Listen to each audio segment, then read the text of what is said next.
성도 여러분 안녕하셨습니까? 네, 저는 기도해 주신 덕분에 하페 캔미팅에 무사히 잘 참석하고 돌아왔습니다. 개인적으로 여러 가지 봉사를 했지만 그것보다 말씀을 읽고 또 듣고 또 생각하는 시간을 갖고 또 다른 여러 목회자들의 사역의 이야기 그리고 선교의 소식들을 들으는 것으로 유익한 시간을 보내고 왔습니다. 교회를 지켜주시고 또 안식일의 예배가 계속 이어지도록 힘써주신 우리 모든 교우분들께 다시 한번 감사를 드립니다. 우리 잠깐 기도하겠습니다. 사랑의 아버지 하나님, 이제 말씀을 펴니다. 이 말씀 안에 담겨져 있는 하나님의 지혜가 우리 마음 가운데 새겨지도록 인도하여 주시옵소서. 예수님 이름으로 기도합니다. 아멘. 오늘은 이제 오늘부터 사사기를 시작합니다. 사사기의 서론. 그래서 전체를 어떤 구조적으로 조망을 해보고, 조망이 뭐예요? 이렇게 한번 이제 멀찌감치서 이렇게 한번 보겠다는 거예요. 이제 전체적인 구조를 보고, 그 다음에 사사기 안에 담겨져 있는 어떤 주제들 이런 거를 좀 짚어보려고 합니다. 먼저 사사기의 기록 배경을 좀 보려고 하는데요. 사사기 몇 번째 책이지요? 사사기는 빨리 세워보시. 네, 읽어주세요. 자, 창세기, 출애굽기, 레위기, 민수기, 신명기, 여호수아, 사사기 이렇게. 그래서 구약의 7번째 책인데요. 왜 레위기를 밑으로 따로 뗐을까요? 그렇습니다. 시간 순서대로 보면 창세기, 출애굽기, 그리고 민수기입니다. 레위기는 시간의 흐름에 대한 이야기가 아니라 제사와 규례들에 대한 이야기이기 때문에 물론 어떤 사건들이 등장하기는 합니다만 그 레위기 자체는 이렇게 따로 띄어서 보는 게 맞습니다. 그래서 실제로 레위기에 일어난 사건들은 출애굽기 가운데 일어나는 이야기라고 보시면 더 될 것 같아요. 이제 출애굽기, 민수기 사이 이렇게 보시면 될 것 같고, 창세기, 출애굽기, 레위기, 민수기, 신명기까지를 뭐라 그러죠? 모세오경. 좀 더 유식한 얘기로 뭐였죠? 모세의 우리 집사님 바로 말씀하시고 우리 토라. 요번에 저희가 그 알파벳 뮤지엄 가서 그 히브리어로 쓰여져 있는 두루마리 그 성경을 보고 왔지 않습니까? 이렇게 5개가 이제 토라. 신명기가 지나고 나서 신명기에서 누가 죽어요? 모세가 죽어요. 그리고 누가 등장하죠? 여호수아가 등장합니다. 그럼 여호수아가 언제 죽을까요? 그렇죠.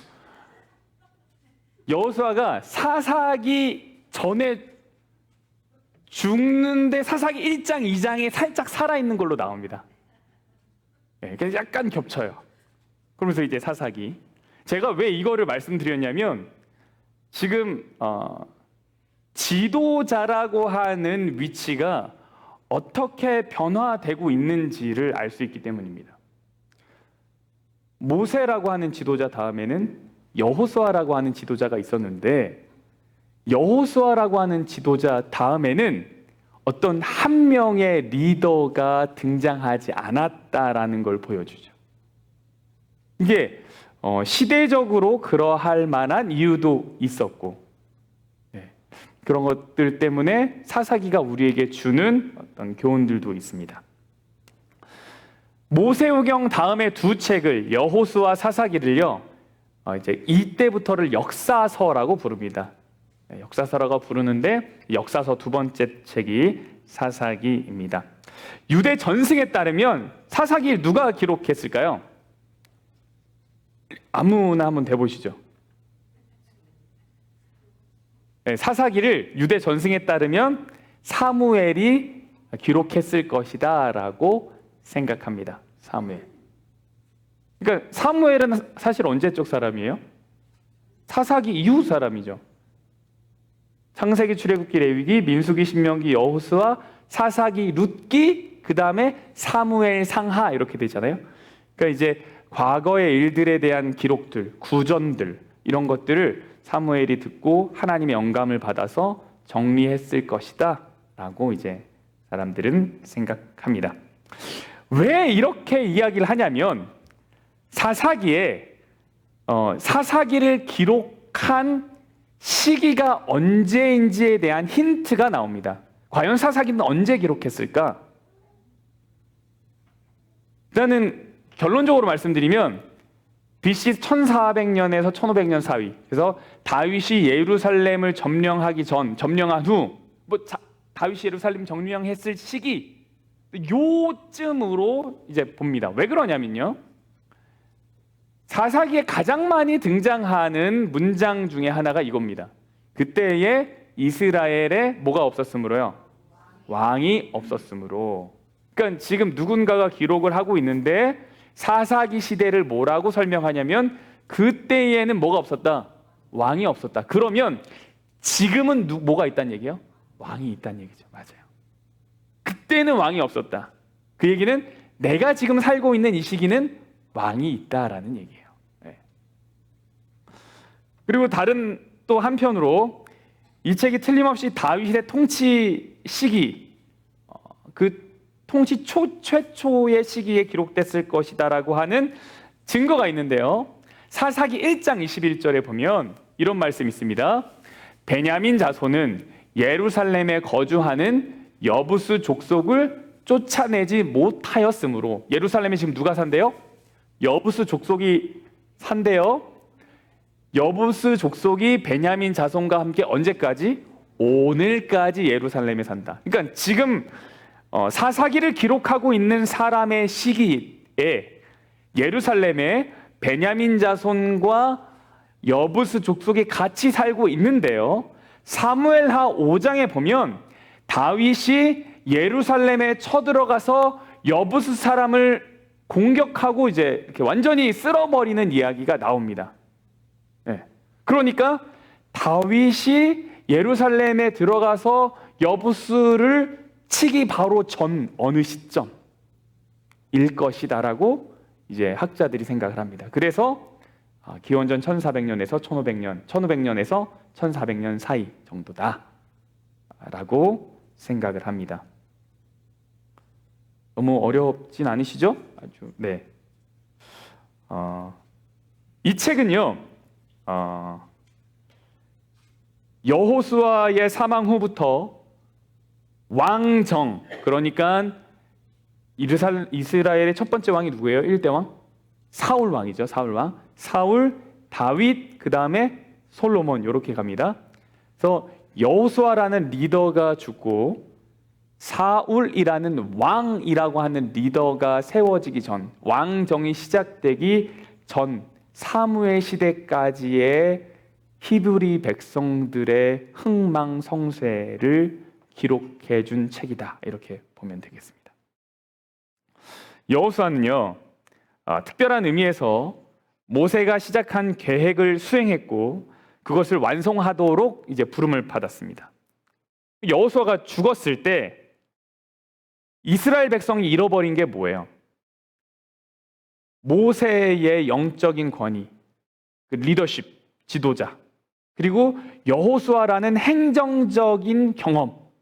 그러니까 어떤 그 권위 있는 지도자와 행정적인 경험이 있는 지도자를 이스라엘 백성들은 다 잃어버리고, 그리고 어디로 들어갔냐면 정착이라는 과정으로 들어가게 되었습니다.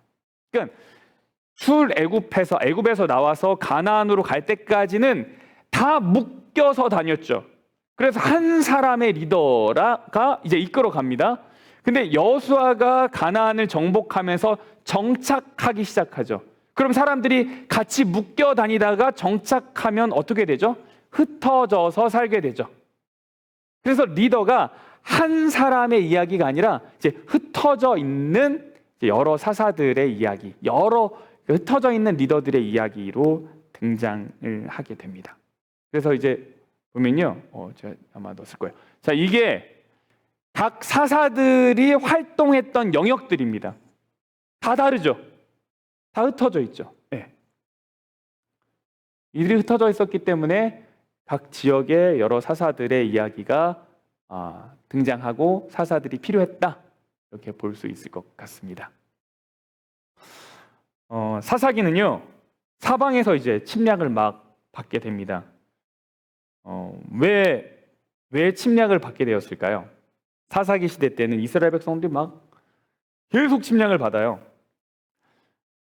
이스라엘이라는 나라가 힘을 가질 수 있었던 이유, 가나안을 정복하는 데 있어서 정말 노예였던 사람들이 그 험한 광야를 지나 요단강이라고 하는 건너지 못할 것 같던 그 범람하던 강을 지나 여리고라고 하는 무너지지 않을 것 같던 그 성을 무너뜨려서 가나안에 들어가게 된 이유는, 맞아요, 하나님이라고 하는 하나의 리더 안에 완전히 그들이 이제 하나가 되었기 때문에 그렇습니다. 그런데 가나안에 정착하면서, 이제 그 이야기를 다루겠지만, 가나안에 정착하면서 이스라엘 백성들이 무엇을 알기 시작하냐면 이방 문화를 알기 시작하고, 또 뭘 알기 시작할까요? 이방 신들에 대한 그 종교를 접하게 됩니다.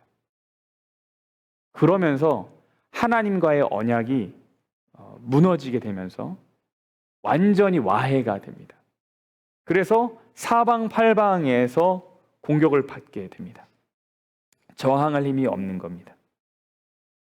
이 우상 숭배가 어떻게 시작되는가, 이스라엘 백성들 안에, 그게 이제 사사기 초반부의 이야기입니다. 사사기의 전체적인 구조는 이렇습니다. 서론, 본론, 결론, 딱 세 덩이로 쉽게 딱 나눌 수 있고요. 서론은 1장 1절부터 3장 6절 정도까지로 보면 되고, 본론은 3장 7절부터 16장이고요. 결론은 17장, 18장, 19장, 20장, 21장 5개 장을 결론으로 보면 될 것 같습니다. 이 서론에 보면 미완의 가나안 정복이라고 되어 있죠. 정복과 미정복의 이야기이다, 이렇게 얘기했는데, 왜 이렇게 정복과 미정복이 됐는가? 여호수아가 민수기에서 이제 요단 동편을 정복한 이야기가 나오고요. 그 다음에 여호수아에서 이스라엘 백성들이 요단강을 다 건너가지고 가나안으로 들어가는 이야기가 나오고, 그 다음에 이제 가나안을 막 정복하게 되는데, 여호수아의 서에서는 마치 다 정복한 것처럼 나옵니다, 사실. 그러나 사실 다 정복한 건 아니었습니다. 그리고 이스라엘 백성들이 정복만 해서는 안 돼요. 뭐 해야 돼요? 정착해야 돼요. 정착. 땅은 분배를 했는데, 너는 여기 살고 넌 저기 살아. 그러나 아직 뭐 하지 않았어요? 실제로 그 땅에 가서 살지는 않았어요. 정착하진 않았어요. 그래서 사사기는 가나안에 정착하는 이야기다. 여전히 정복하지 못한 땅들에 대한 이야기가 있다라는 겁니다. 근데 왜 이렇게 정복하지 못한 이야기가 많은가? 그 서론에 등장하는데, 이스라엘이 뭘 버렸어요? 하나님과의 언약을 버리게 됐다, 이렇게 말합니다. 그래서 많은 전쟁에 대한 예고를 하나님께서 하시게 됩니다. 이게 굉장히 이제 사실 중요해요. 왜 그러냐면, 여러분, 이스라엘이 애굽에서 떠났던 이유가 뭐예요? 바로의 압제에서 벗어나 자유롭게 하나님을 섬기기 위함입니다. 그런데요, 언약을 버리면서요, 이스라엘 백성들이 가나안 종교와 문화에 완전히 동화됩니다. 이렇게 섞이게 됩니다. 애굽에서 이방 문화와 종교에 섞여 있던 사람들, 그래서 어려웠던 사람들을 하나님이 건져 주셨잖아요.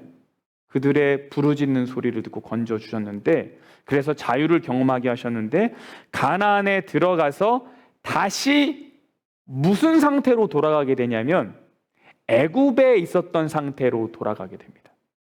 그래서 우리가 아는, 여러분이 아는 이 사사들, 유명한 사사들 있잖아요. 삼손, 기드온, 이런 사사들의 이야기는 사실 다 본론에 있거든요. 본론에.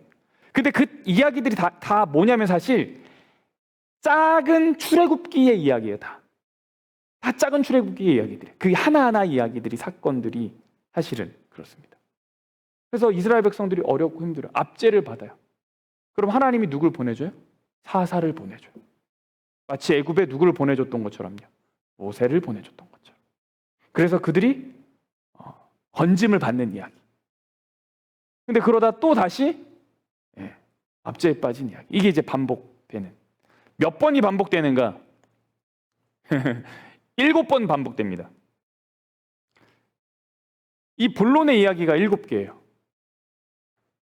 그래서 사사기는요, 7번의 실패, 7번의 지배 아래 들어가는 것, 그리고 7번의 구원의 이야기가 등장합니다. 반복이에요. 7은 어떤 것을 의미하죠? 완전을 의미하죠. 그러니까 사사기가 우리에게 구조적으로 알려주는 건 뭐냐면, 사사기의 이야기는 완전한 실패 이야기다. 그래서 완전히 실패해서 완전한 지배 아래에 들어간 이야기다. 그러나 동시에 어떤 이야기예요? 완전한 구원의 이야기다. 우리 스스로는 벗어날 수가 없어요. 근데 꼭 그럴 때 하나님이 사사를 보내주셔서 구원하게 하신다라는 거죠. 여러분, 사사가 뭐죠? 사사, 영어로는 44라고 누가 말씀하셨습니다. 사사하면 16 아닙니까? 44, 16. 사사가 이제 영어로는 저지입니다. 저지. 이제 원어로는 샤파트거든요. 이게 재판하다, 뭐 다스리다, 통치하다라는 뜻이 있습니다. 사사라는 단어는 언제 처음 등장했냐면 이 사사기에 처음 등장합니다. 재판하는 사람이라는 뜻이 있어서 저지라고 하는데, 실제로 사사기에 등장하는 사람들의 역할을 보면 재판관의 역할이라기보다는 구원자로의 이야기가 더 사실 강합니다. 그래서 시대적인 요구에 따라서 그들의 역할이 확장된 것 같아요. 처음에는 분명 어떤 한 지역의 이렇게 문제들을 재판하고 뭐 다스리는 그런 역할로 부르심을 받았지만, 시대적으로 계속 압제를 받는 상황 속에 이스라엘 백성들이 있으면서 그들의 역할이 점점 확대. 그래서 구원자로서의 역할을 하게 됐다라고 좀 볼 수 있을 것 같습니다. 이제 여기 활동 지역입니다. 사사기 전체 교훈들을 몇 개 좀 살펴볼 텐데요. 여러분, 사사기의 주제는 전체적인 주제입니다. 우리가 사사기를 이해하는 그 시야를 가질 수 있는 내용인데, 사사기는요, 긴장 속에 있다, 이렇게 보시면 될 것 같아요. 뭐에 있다고요? 긴장. 은혜와 율법, 그리고 조건과 무조건 사이의 긴장감 속에 있습니다. 여러분, 하나님의 약속은 조건적인가요? 무조건적인가요? 정확하게 말씀하십시오. 하나님의 약속은 조건적입니까? 무조건적입니까? 우리가 이제 두 개로 나눠지고요. 이게 하나님의 약속은 어떤 조건이 충족돼야지 받는 거예요? 아니면 무조건적으로 오는 거예요? 어떻게, 뭐라고 말해야 돼요?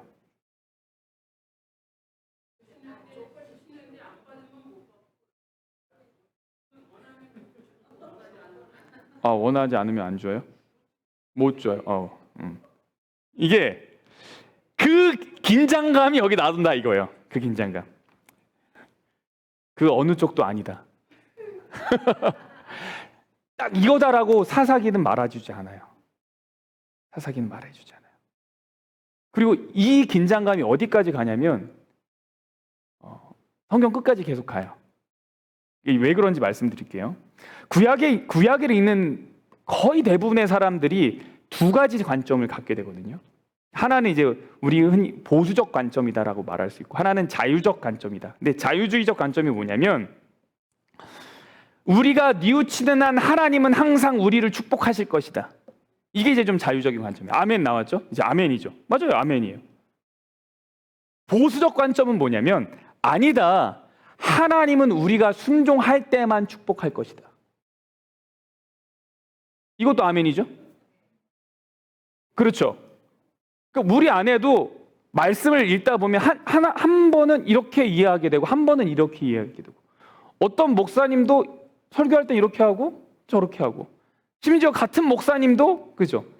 이렇게 얘기하기도 하고 이렇게 얘기하기도 하고.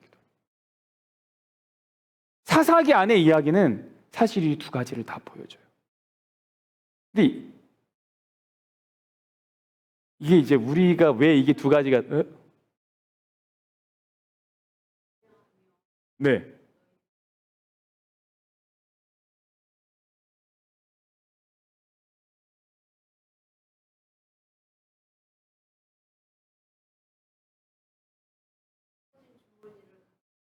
음.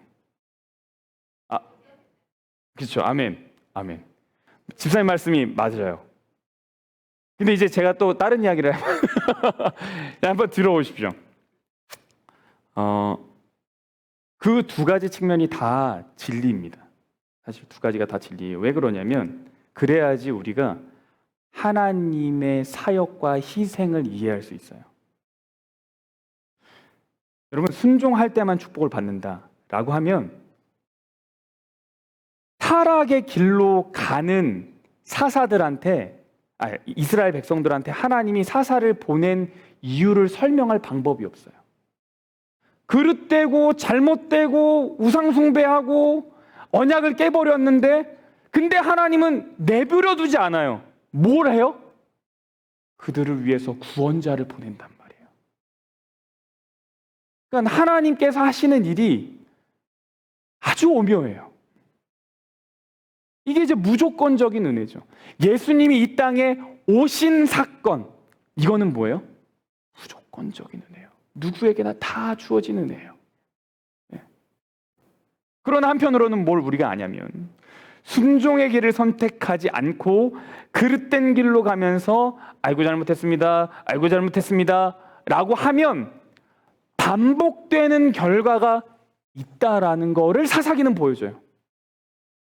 잘못했습니다 하고 뭐 하지 않으면 자라남이 없어요. 그러면 다시 또 어떻게 돌아가요? 계속 돌아가는 거예요.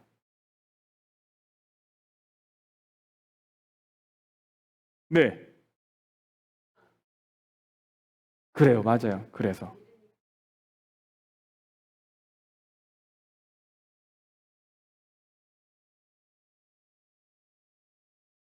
맞아요.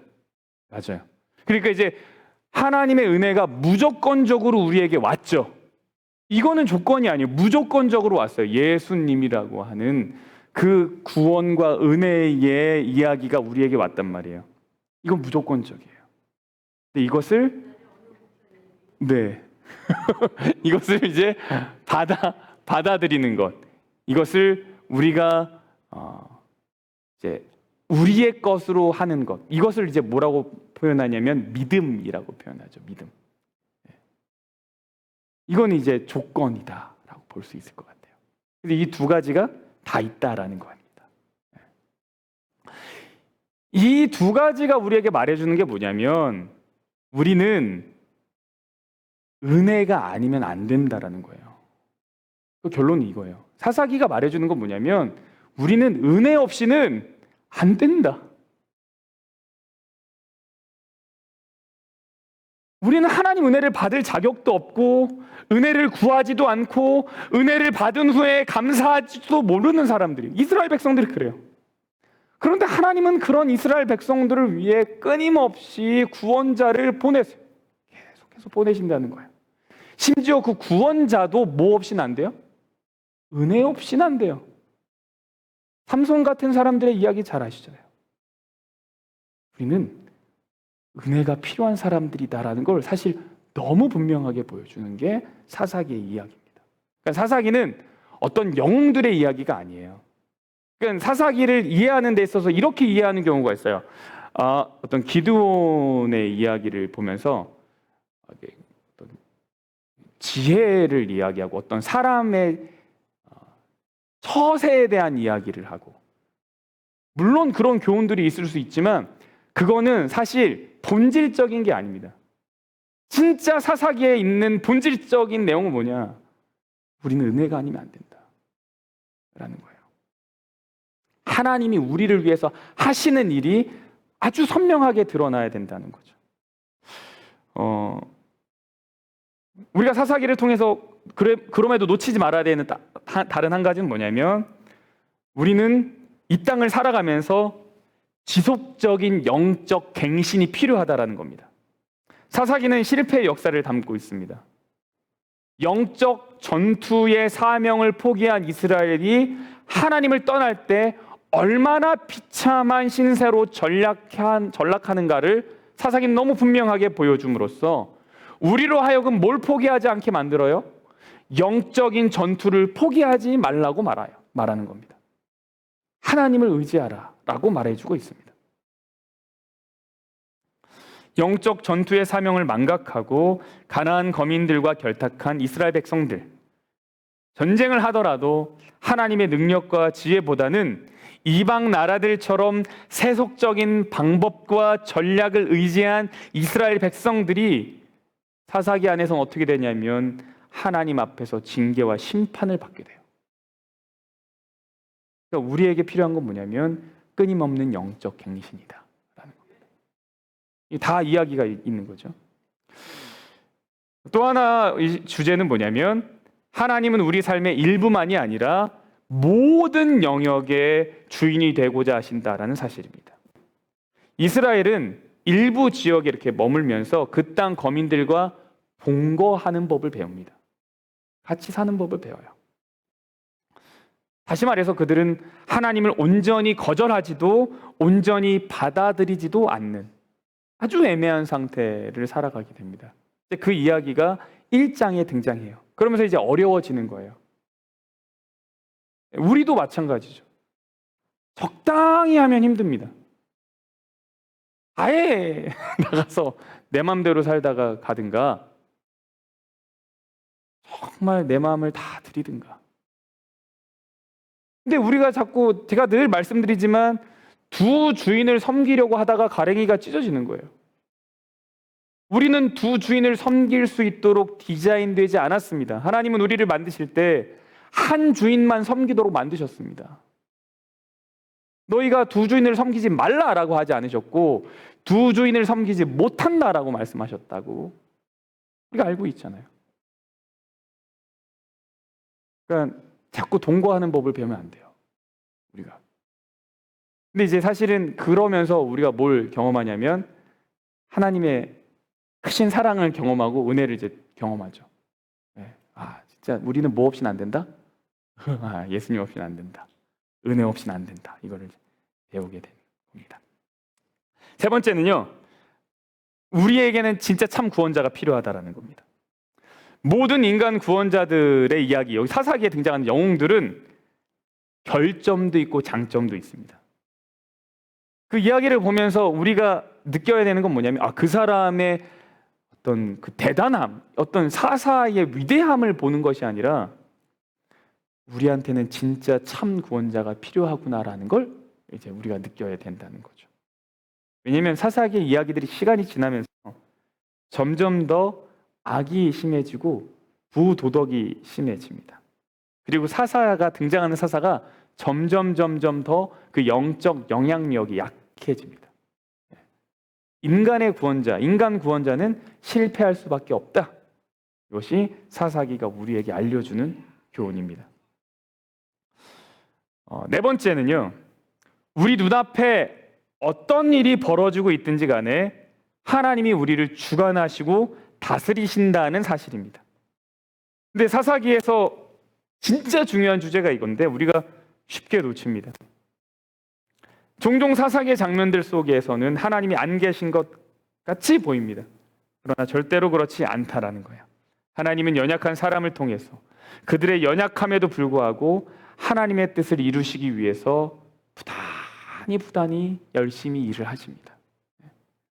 그 당신의 유익을 위해서가 아니라 인간들의 유익을 위해서 그렇게 고생을 하십니다. 하나님의 물레방아는 아주 천천히 돌지만 반드시 뭘 해요? 그분이 하실 일은 하셔요. 아주 천천히 돌지만 결국은 그분이 하실 일들을 하신다라는 겁니다.